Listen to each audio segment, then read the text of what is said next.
everyone, happy 4th of July. Today, for the next installment of the Broccoli Hut video posts, I will be talking about my favorite cookbooks. As you may be aware, I am somewhat of a cookbook addict, and that there is nothing I love more than bringing home a new cookbook and flipping through its pages and dog-earing all the recipes that I want to try. For the first cookbook that I'll mention, you probably already know what I'm going to say, considering I make dishes from it on a nearly daily basis, and that is Eat, Drink, and Be Vegan by Drina Burton.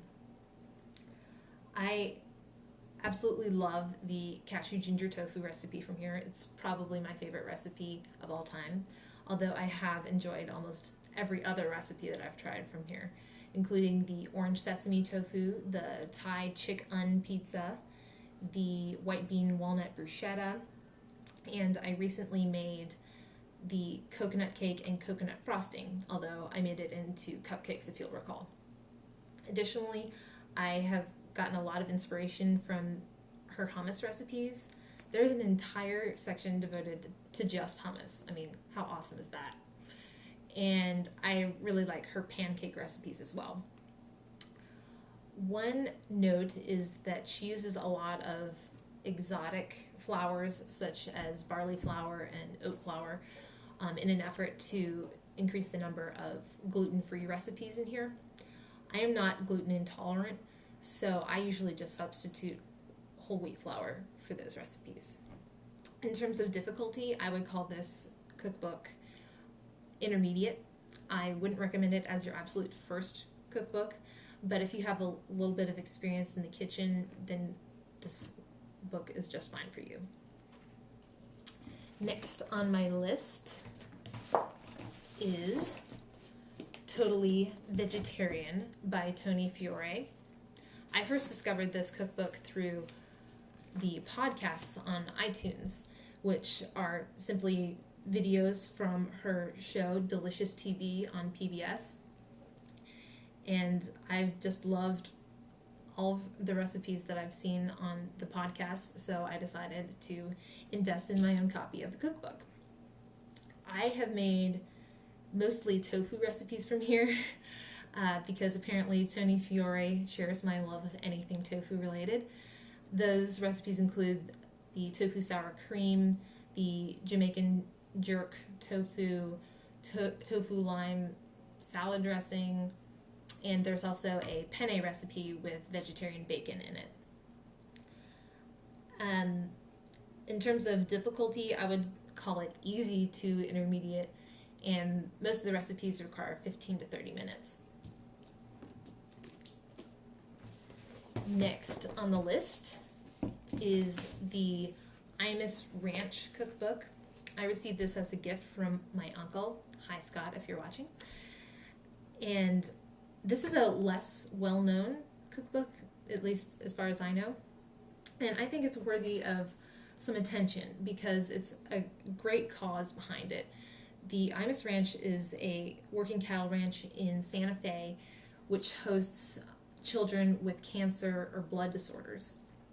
And through this program, the children not only gain a sense of self-esteem and confidence and a great work ethic, but they also learn how to thrive on vegetarian, non-toxic, and pesticide-free food. Some of the recipes that I've tried from here include the tofu banana French toast, which I absolutely love. That is the only French toast recipe I ever use anymore. It requires a tofu banana batter mixture that I just eat straight with a spoon. I'm sure you've seen me eat it as a pudding, really. It's delicious. I would buy this cookbook for that recipe alone. But there are other excellent recipes in here. There's also a guacamole recipe that I use frequently, and some of the salad combinations are just so creative and fresh tasting. I love them. Most recently I had the avocado, mango, raspberry salad, and there's also a orange cashew spinach salad. They're all wonderful. I recommend them. In terms of difficulty, it's pretty varied. Some are ridiculously easy, like the guacamole requires like dumping chopped vegetables with some mashed avocado and bam, you're there. And some of the recipes are a little bit more involved. So I think there's something for everybody in this cookbook, and I highly recommend it to anyone. And finally, I have not a cookbook, but a stack of magazines. I don't know if this stand can hold it. I first picked this magazine up in Whole Foods, and I read it cover to cover within the same day. And it did not take long for me to become a subscriber. I even ordered back issues because I loved it so much. It's produced by the same people that produce the Oxygen magazine, and the food philosophy is just so in tune with my values in terms of nutrition that, you know, I try to avoid unnecessary chemicals and additives whenever I can. Anyway, there are countless recipes that I've tried from here. There's no way I could even list any of them. Again, I derive a lot of inspiration from these recipes. I don't necessarily follow them to a T. That's just kind of how I cook anyway. And I highly recommend replacing tofu or tempeh in any of the recipes that require chicken or fish if you're a vegetarian. If you're not, then the recipes are just fine as is. So please, I really recommend picking up a copy of this in the near future.